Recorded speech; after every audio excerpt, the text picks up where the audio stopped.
groups 3 texts. And we're just going to say a little bit about why we chose those particular texts, without in any way second-guessing what you're going to use them for. And I suppose the idea isn't so much just to sort of critique or analyse the articles themselves, though we can do, but to use them as a starting point, as I think was very successful in Scott's seminar, as a starting point to think about some of the broader questions that we're here today to address. So Felicity, you want to start off with the 2 articles? Well, we chose these because both of them were thinking about similar communities and about different ways of envisaging those using space. So both are thinking about the space of the dissenting academy and the sorts of communities that creates.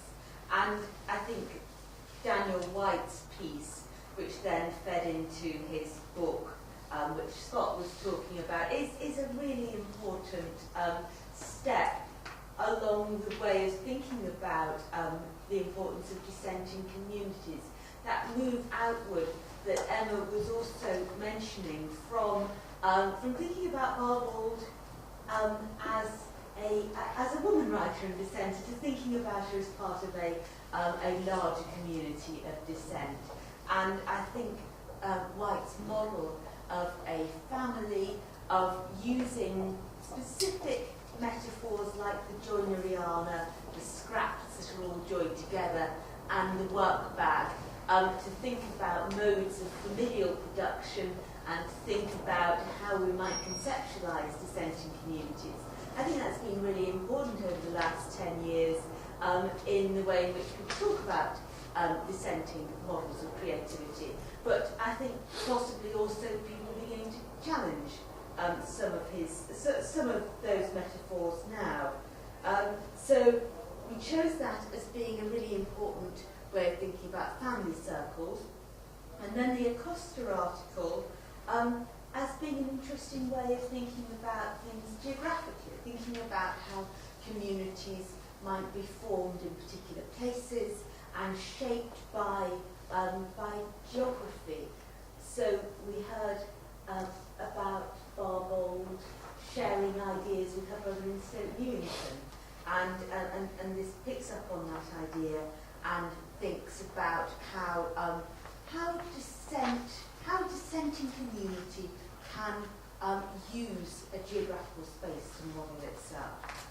So familial, geographical, and then as our final piece, conversational. Yeah, I won't go on about this to spare John splashes, but I suppose we wanted to include this, and this was partly me pushing for it in that, quite for selfish reasons, but also because I think it gives a broader context to the ideas of faith that we're thinking about.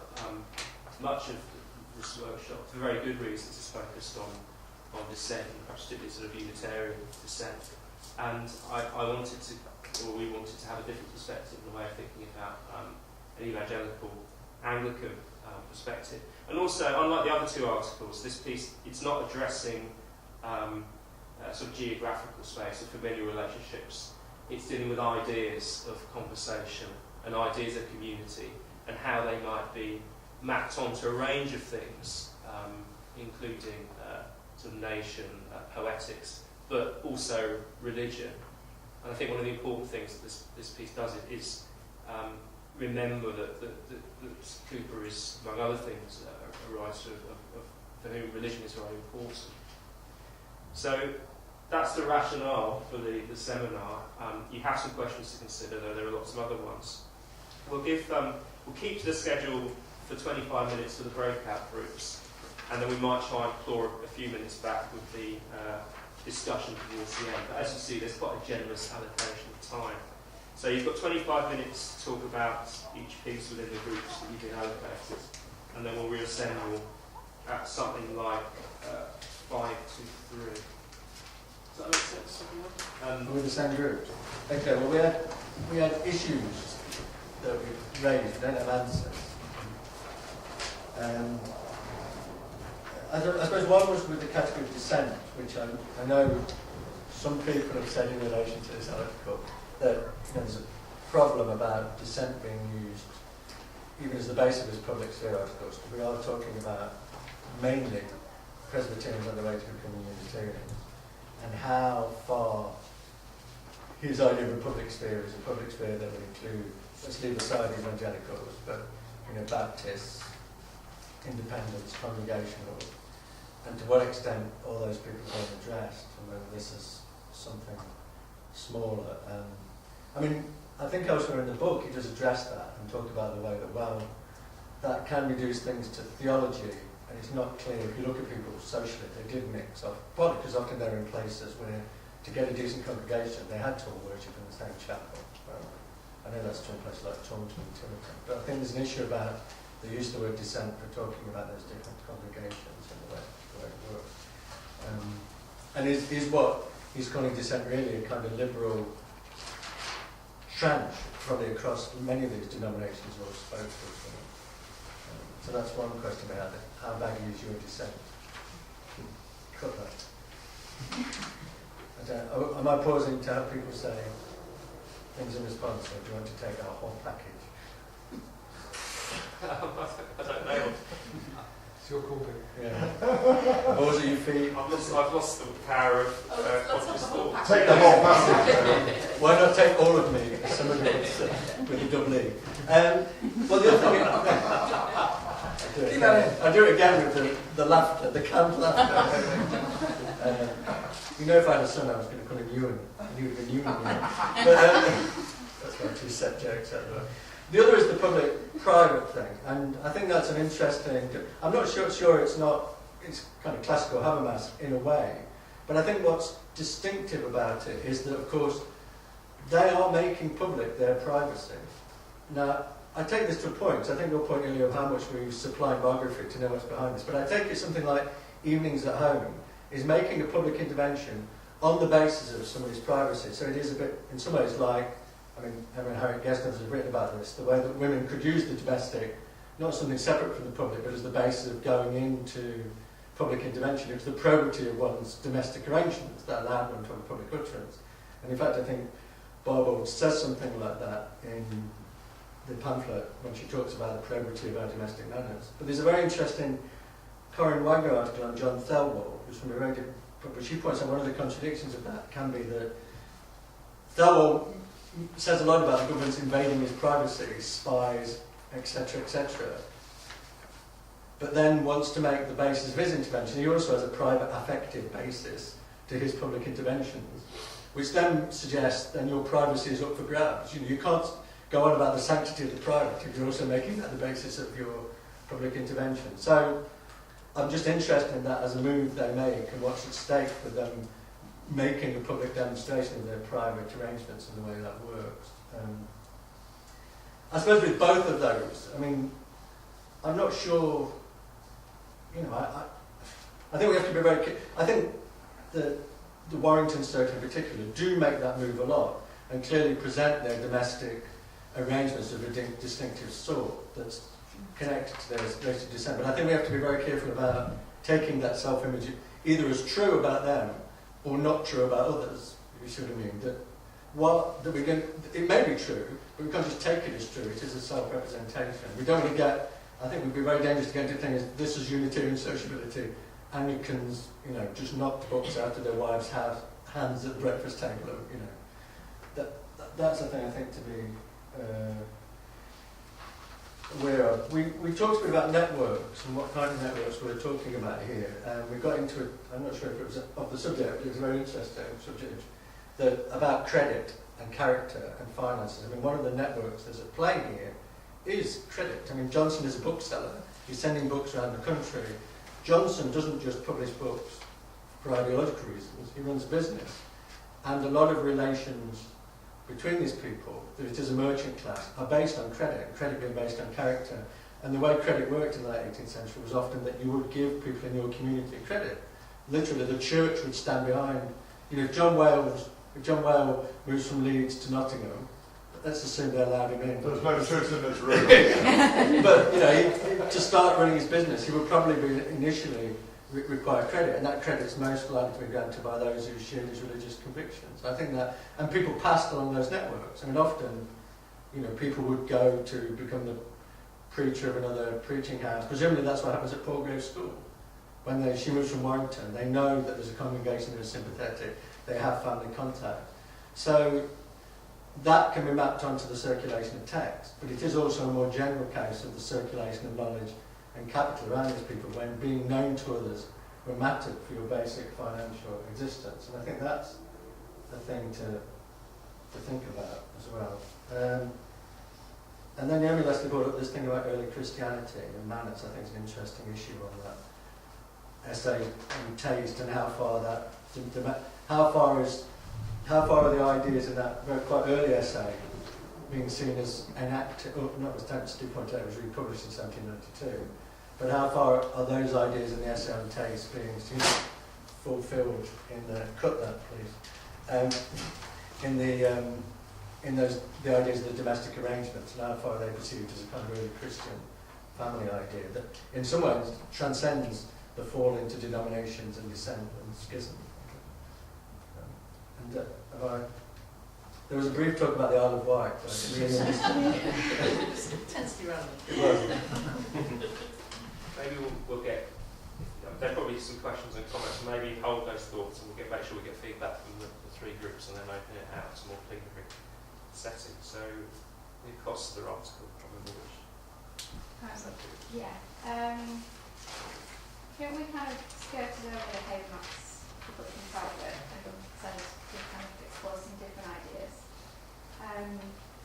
So I think we looked at kind of travelling as a part of these geographical locations and the role of suburbia, so being on the edges of the city, and how that kind of creates this kind of different space. We were talking a bit about Priestley.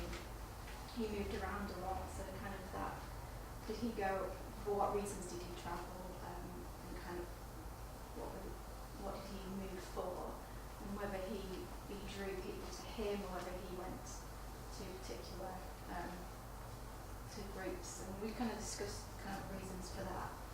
One of them probably mainly for patronage, for money, perhaps for preservation, but then also for his science, to be able to equipment. So we were looking at kind of the need for different kinds of spaces depending on what you need it for. So in terms of his scientific exploration, we used a setting to be able to do that. And then kind of discussed the idea about compromising in order to survive. I think I raised the point of you kind of assume the dissenters were very set in what they wanted to stand for, and yet in order to kind of to survive and to flourish, they had to make compromises and having discernment about what we're going to let's look for. So the article talks about a particular gentleman that needed to kind of, in order to kind of keep his public role, would keep his private worship separate and would still have a kind of prominent role in attending church. So we just kind of were talking about the choices that you made to do that. And then we were connected to that, the idea of an exchange. You can't avoid it. You in certain ways of connecting in terms of trade, you have to make an exchange in order for that thing for you to survive.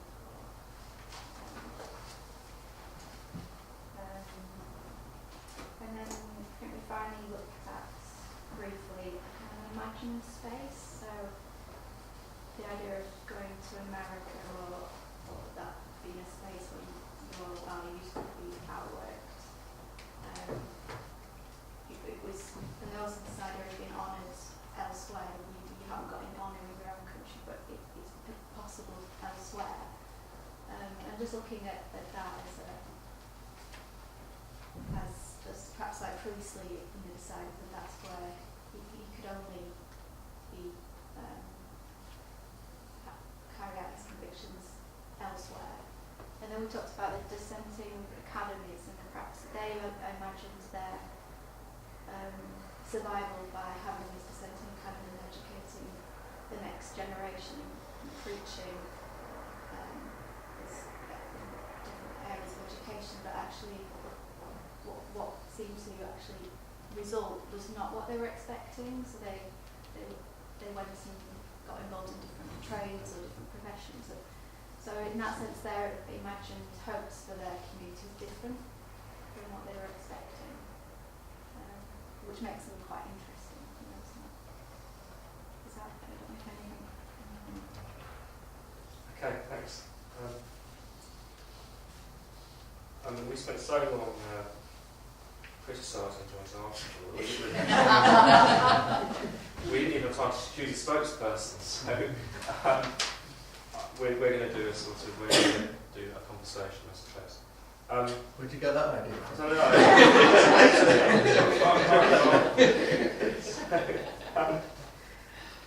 I suppose one of the things that came out was the idea of dissent and Cooper's interest in dissent, which I think comes out of the chapter, and people much more knowledgeable than me about dissenting academies talked about the ways in which, up to a certain point, people will be encouraged to question and challenge and disagree, I suppose. And there are passages from Cooper in the chapter which one could link to that, I think, the idea of a sort of free discourse. But then there's always the question of where the limits of that discourse are, and when it might descend into fractiousness. But for me, that was a really interesting link, which did make me feel more that there were some similarities between what Cooper was doing and what a more sort of an orthodox dissent, sort of liberalism might look like. And then we talked a bit about, in relation to that, the idea of courage and the conversation poems, and whether, I'm putting this rather crudely, but whether there is a case for courage, ironically, as conversation poems withdrawing from other forms of conversation, withdrawing from sort of national forms of political and/or religious conversation, perhaps for very understandable reasons, but nonetheless that was something that seemed sort of interesting, and perhaps not just interesting in terms of courage, but interesting in terms of wider pressures on the public sphere in the late 1790s. And that was as far as I know. Scott, I think, was Well, I don't know that anybody's going to say anything about this one line in the chapter. I loved it. We did come up very briefly, but the idea that of poetic form, the blank verse, sort of mediating the message, and this is a great one, insulating religious warmth from any charge of fanaticism. And in a sense, that suggests that there's a way of sort of regulating so as not to be misunderstood. You know, if you imagine being in a conversation, trying to mediate yourself so that your message is carefully presented, because there's the possibility, what's suggested in that line is the possibility of the fractiousness, the ungenerous interpretation, let's say. And what I thought was, when we talked about the contrast between at least what was professed in sort of dissenting culture coming out of the dissenting academy pedagogical model of dissent within conversation, right, encouraged. What seemed to be in tension with that is something described as a distinctively new form of the culture of tact that Cooper had suggested to be the only true guide to genuine converse, which seems to say that we need to be careful always about, we have to be mediating ourselves, I suppose, all the time, so as not to get to that point where the tension potentially breaks things down. And that actually reminded me of, some of the, for what it's worth, I'm going to free associate here, but the polite conversation, some of the rules, how some subjects were forbidden, right? And we will agree not to go there, so that we can kind of keep this at a very collegial and warm level. I think that what's fascinating to watch is, and it seems to be manifest in that the last page of the chapter talks about the divergent views of the language of men, that is to say low and rustic life, whereas Coleridge really does not see that diversity of language as possessing the sort of philosophical power that Wordsworth believes is there. And at that point, it seems that Coleridge is sort of running back to a very univocal, not a heterogeneous sort of conversation and seeing something from one perspective, the kind of perspective that maybe clamps down on Lamb and sort of begins to push things in his own way, and then causes him to be the one that's distanced from conversations, the community, and so forth. I think fundamentally, how to negotiate the conversation, that's really sort of what we're getting at. Does that religious community offer a way? Hard to say, because Coleridge begins as a Unitarian minister, but doesn't seem to adopt the same mode and goes off on his own. So I thought that comes out of this chapter very nicely, suggests, and the conversation we're having, the ways to negotiate the possibility of tension and disagreement, contestation inside a conversation. Can it keep going? Can we remain sort of collegial and move forward? Or does it just end it? Does it destroy it? Does it prevent us from furthering conversation?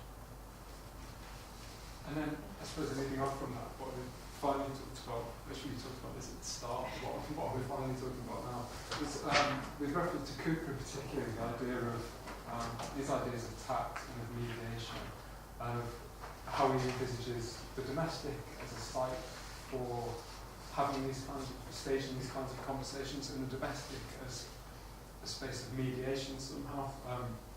We talked about some of these really interesting verbs, I think, they use for the way in which Cooper draws upon public discourse, the talk of the town, newspapers. He sifts, he purifies, he refines. In part that was to do, we thought, with blank verse and with a particular specificity of that as a verse form, but also it was about a process of mediating and making it fit for a domestic context in some way, which we thought might be an interesting comparison with the Daniel White article about domesticating religious enthusiasm in some way. We found that in Cooper. And I suppose what we also talked about related to that was this notion of the domestic and of hierarchies and of the structures within the domestic. We were really taken with the idea of Cooper as the monetary Richardsonian male somehow. And we thought within the chapter's title, language really used by men, we used that as sort of a way of levering open the gender dynamics of what's happening in Cooper's version of the domestic sphere. We thought about family structures, domestic power. In particular, we were interested in the phrase the pseudo-family, the idea we talked about his domestic relations, living with a woman who wasn't his wife, and various speculation about that. But we thought that in a way all families are pseudo-families, or at least they're searching after some sort of ideal that doesn't really exist. And it was again about the capaciousness of that term, of the family, and what a family unit might consist of, or how you might reimagine it to stage forms of conversation within the home that are then somehow publicly orientated after going through this process of mediation, refinement, purification. And then we drew, again, a comparison with dissenting academies and thought about how members of the academy might be referred to as a family. And we talked about hymns and the idea of, I suppose, versions of domestic concord in a way, about how hymn might reconsider it, somehow bring things back together, unify after fractious disputes. We thought about, again, it was about testing the limits of disagreement within the domestic and ways of then smoothing that over somehow. I suppose. Does that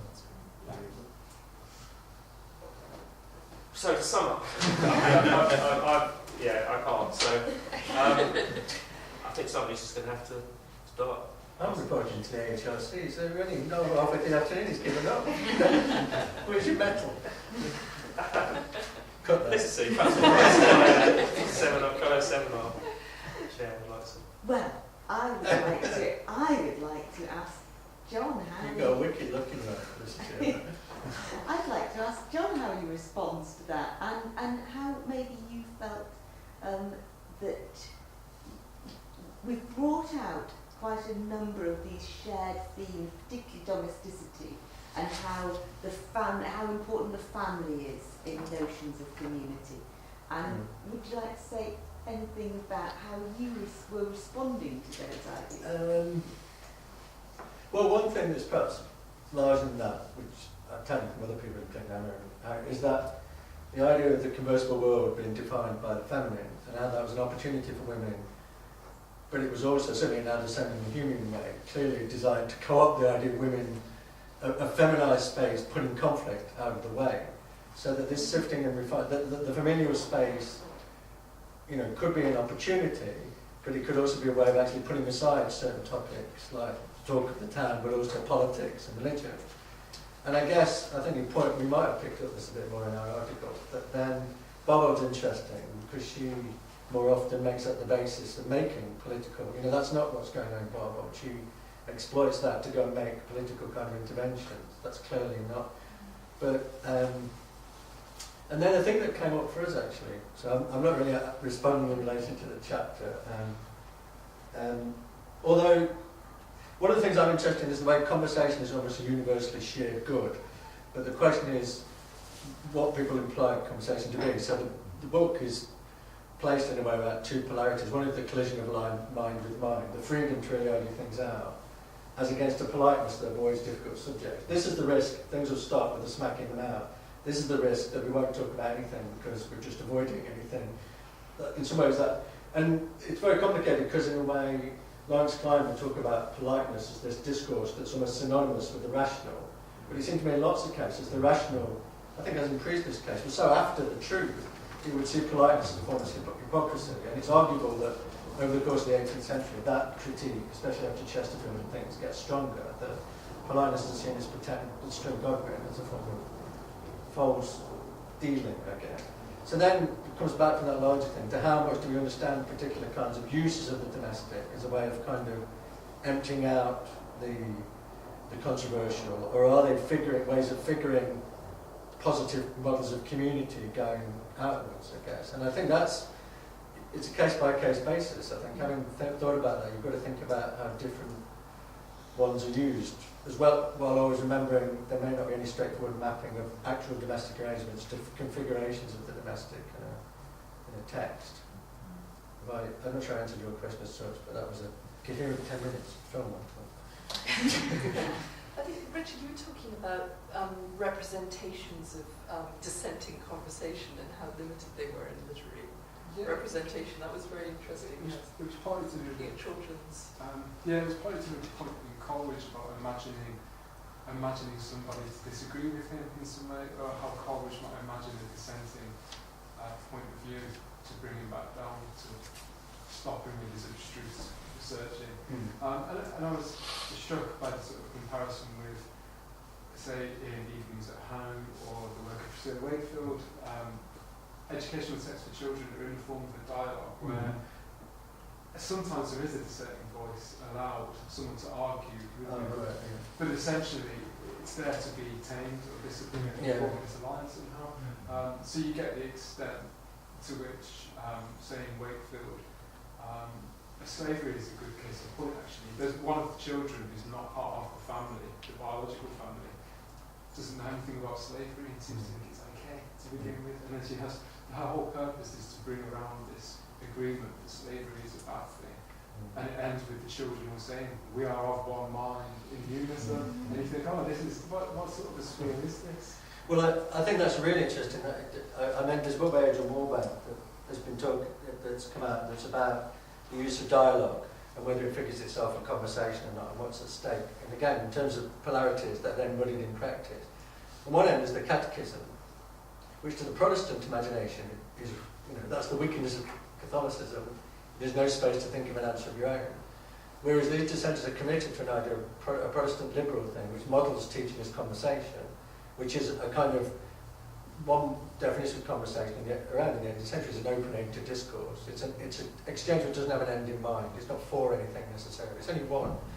But in practice, it's fairly clear that there are limits to that. So that, I think, is an interesting thing to look at. In what ways are ends constructed into it? I think that's the point. The Thowell quote at the end of the chapter, which I'm very wedded to, he says, the trouble with English teaching is not conversation. But for Godwin talks about that in the Inquirer essays. There's obviously a self-consciousness in the dissent. They're not in bad faith, I don't think. They want, but they're worried about limits, and that plays out. In some ways, it's a worry about Rousseau, where they're all on to the fact that Rousseau seems to have an open exchange and he's fixed it all. So how how do you, in a way, live up to the good Rousseau without bringing in the Rousseauian bad faith is a real thing, I think, about ideas of conversation.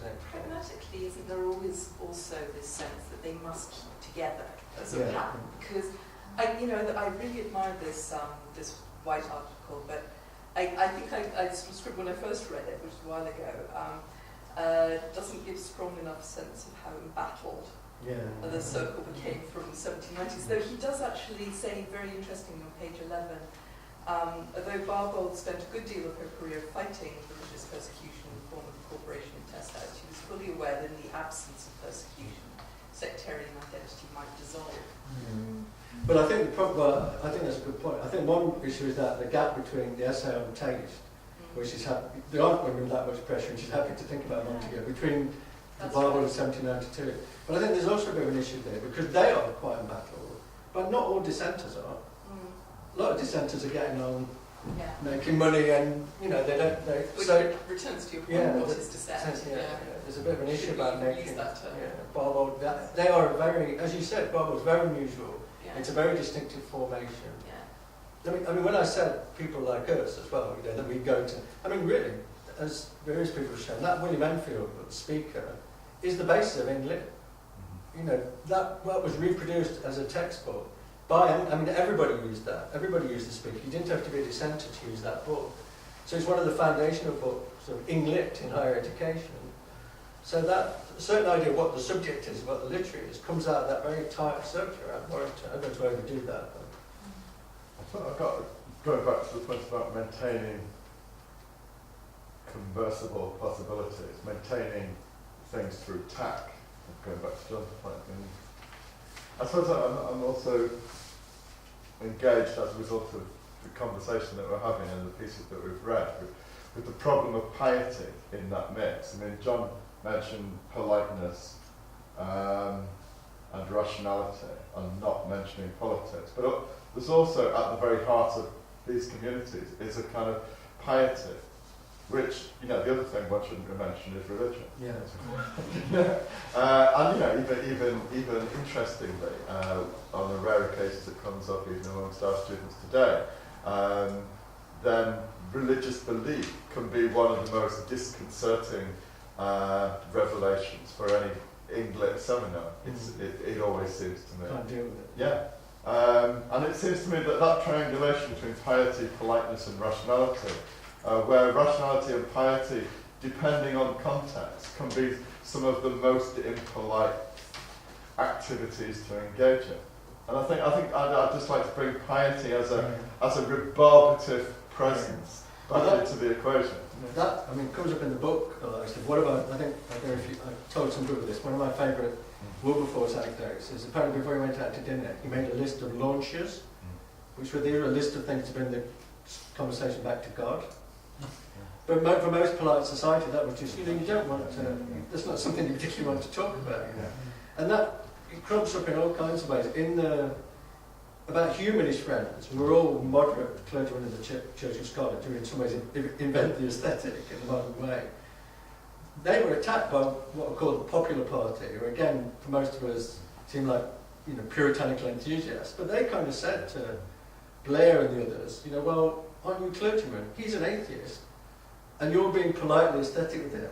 Doesn't it matter to you that, surely the conversation should be about whether you believe in God? And that kind of thing crops up in different ways. I think it's partly the priestly Barbauld. I'm not sure piety is the word. With him, it's truth, but it's the truth and the rational God. She's talking about taste. And I don't think it is I've never bought into McCarthy's simply gendered version. That priestly is partly saying, I thought you were a dissenter because you believed in some things. And Elizabeth Montague doesn't believe in those things, And I think that is part of what you were saying, Can I ask the people who looked at the Spaces of Dissent, the Anna Costa article, did you feel that it sort of delivered what it promised by its title? Because it was something that immediately attracted me. I thought fantastic. So I was going to talk about these geographical spaces, and to some extent she does, but actually she finds herself in deep difficulties, doesn't she? Because of the kind of transitory nature of these academies. And I was talking with Tess beforehand when we were talking about our research at the beginning, she's actually engaged on a new sort of mapping of the academies, which takes quite a different methodology. And I just wondered whether you mind sort of talking about it with Well, I think we didn't think it did deliver. Really. No, and that's why we ended up. Yes. Our final point was imagining spaces. yes, That this is actually what the what. is what she comes up with. Yes. But there isn't room for these academies anywhere on the British. No, we were also talking about the ways in which academies fragment and don't do what they don't do what they promised. At the end of an invitation to Miss Belsham about the Warrington Academy that ends by thinking about all the different places that the pupils are going to go off to. So we were thinking that would be a very interesting way of trying to map what was going on. Where do pupils go off to and what happens to them then? And on that point, it's really important, I think, to consider the precariousness of community. So each dissenting academy, while it exists, is a community, but when it closes because they've gone bust or they've been run out of town, then the community doesn't exist anymore because it's split apart. And one of the ways it seems to me that they try to kind of continue their community, going from experienced community to imagined one maybe, is through print. And so we might think about the Farwell Aiken pamphlets this morning that they wrote while separated. If they're printed on the same day, then they're in conversation together in the public sphere, as they can't be in the kind of actual geographic space of the home that they once shared. Although they do, your academies do think, they do study, they go to your, you know the order better than I do, they go, they split Some the of library, them they have go to York, genealogy. Manchester, and then, that's interesting because they do travel, and like Priestley, they go to places that there's a congregation that will receive, they go to a place that there's a community, or often former students that do this. And it really depends on the time. Time is so important in the kind of texture of the communities as well. So in the kind of mid-18th century, when it's fairly stable and dissent can flourish, then you have this kind of, the Northampton Academy goes to Daventry and it moves to Hoxton and whatever, but earlier and later it's more kind of unclear. You were saying that you're going to map it via for the most part, unless they name themselves something like the Warrington Academy, it's going to be by the name of the well, this is done master. in the Dissenting Academy's project database and encyclopedia. You can chart a student or a tutor or a writer that you're interested in and see where they were at what time and who with. So the relationality is kind of at the centre of that. I was just going to say, I think that is really exciting and important to at least have thinking forward. And one of the questions that I've had literally has been, okay, where did all the Palgrave students go? Where did they live? What were the connections around them? And this is where we sort of begin to get into network science and literal mapping and things like that. Not that I'm uncomfortable with that, but it does start to bridge into a whole different sphere, a whole different discourse. So we can have the whole American military-industrial complex. But what's interesting to me, to go back to the two pamphlets that are written and that show up in the shop at the same time, same day.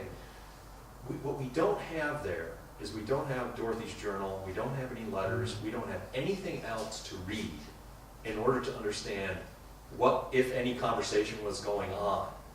But I have a hard time, and here's where we do the imagining. That hole's too big to fill. But I'm imagining somebody was talking to someone about how we're going to put these two on the shelf, and you're going to, Joseph Johnson, advertise them in this way.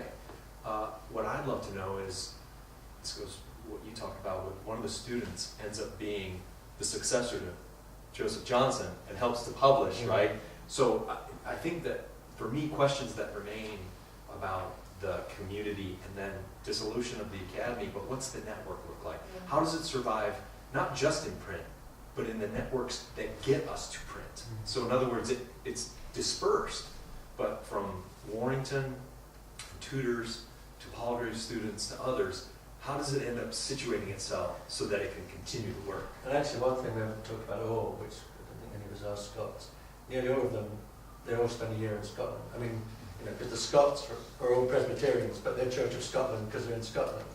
And then the Scottish network is very powerfully strong. A lot of tutors come from Scotland, and a lot of English people who are dissenters have had a year or two in Scotland, which is partly why the way aesthetics comes in the dissenting academies is partly to do with that Scottish training. It's very easy to miss that, the Scottish dimension. That's how someone like Aiken in medical school, that's how they meet some of the other. That's right.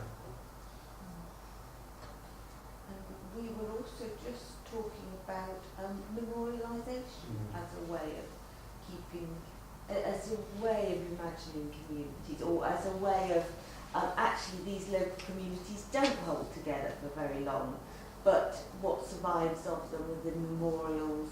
Tessa and I were talking at lunch about the way Harris Manchester is so proud of its Warrington Academy roots, even though it's something becomes something quite different. But yet individuals are commemorated, the record books of the Warrington Academy are commemorated. Les was talking about the ways in which Priestley is remembered in all these various local communities, even if they didn't actually want to associate too closely with him when he was there. So that maybe is another form of thinking about geography and community, how a memory persists. I mean, there's a future. I know we're not talking about a future thing. I don't know if anybody has the IT skills. We've been thinking about it a lot for the clubs and societies. We've got a database we're building up, but the question is always anything to visualization. I think, kind of some sort of grant application that drew a ring around something in the first instance and tried to look at the IT possibilities of mapping a particular network. And as it happens, although I've been sounding critical about this, the Barwood 8 thing and Warrington is quite, it disperses very widely, but at least it's quite a limited data. Potentially it's got edge, the Luturian thing is it's all about nodes and edges. What are the nodes of your network? What are the edges of your network? And that's a very doable thing. You need an IT person who gets obsessed with it. But it would be a wonderful thing to do, to show people.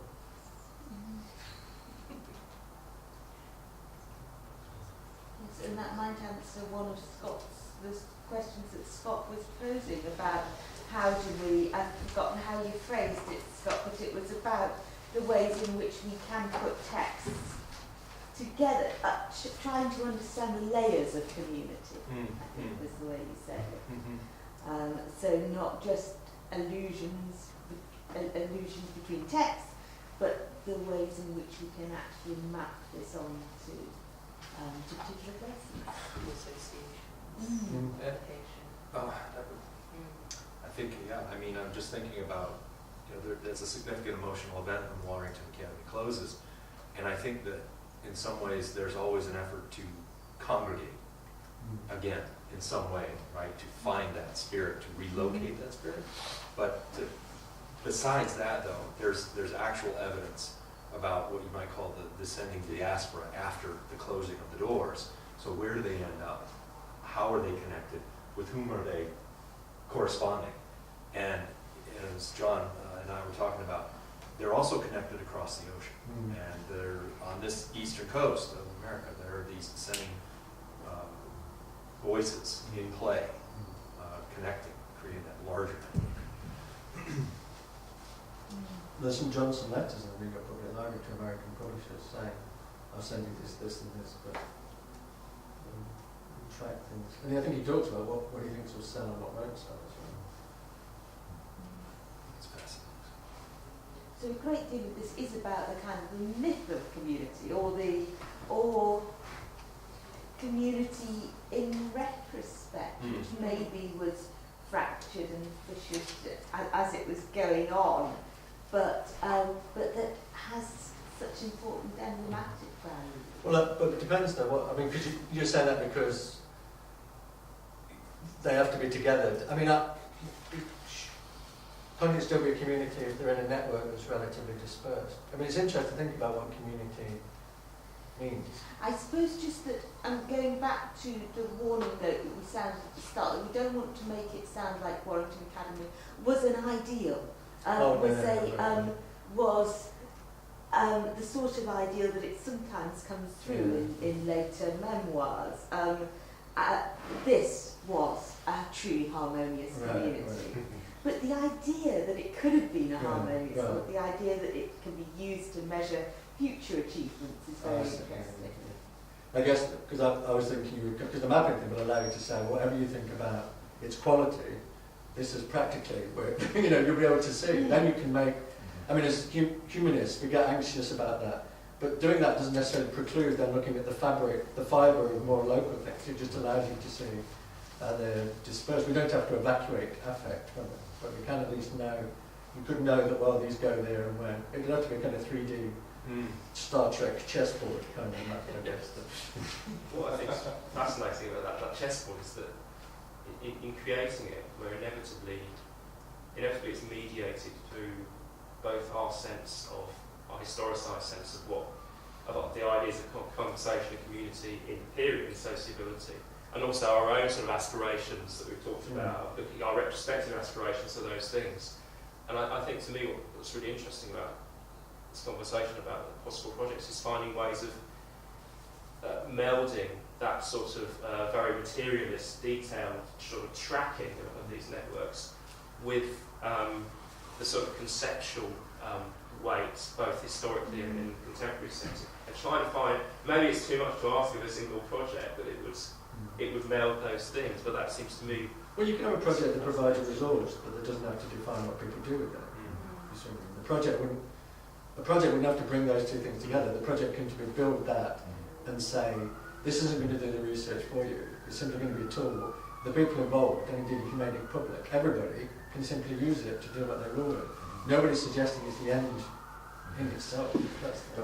But that kind of ability to see, just to visualise things gives one a different purpose. I mean, you know, I hesitate even to mention this, but I mean, just something in terms of budget airlines, where you can see where there are different networks for Ryanair or EasyJet on what their destinations are. Just at a stroke, you can get a picture. Oh, okay then. Liverpool's focusing on Spain and Portugal and the Mediterranean, but other networks for Ryanair actually focus on northeastern Europe and Scandinavia.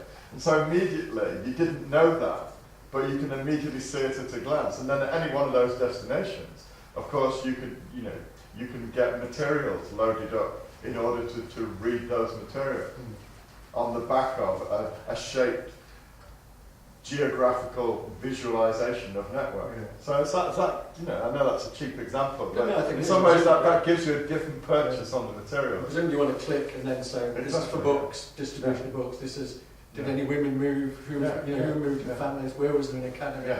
But I don't know. That kind of thing is perfectly easily possible. Easily? Yeah. We've done the vision thing. We just need the budget jump in. The technique.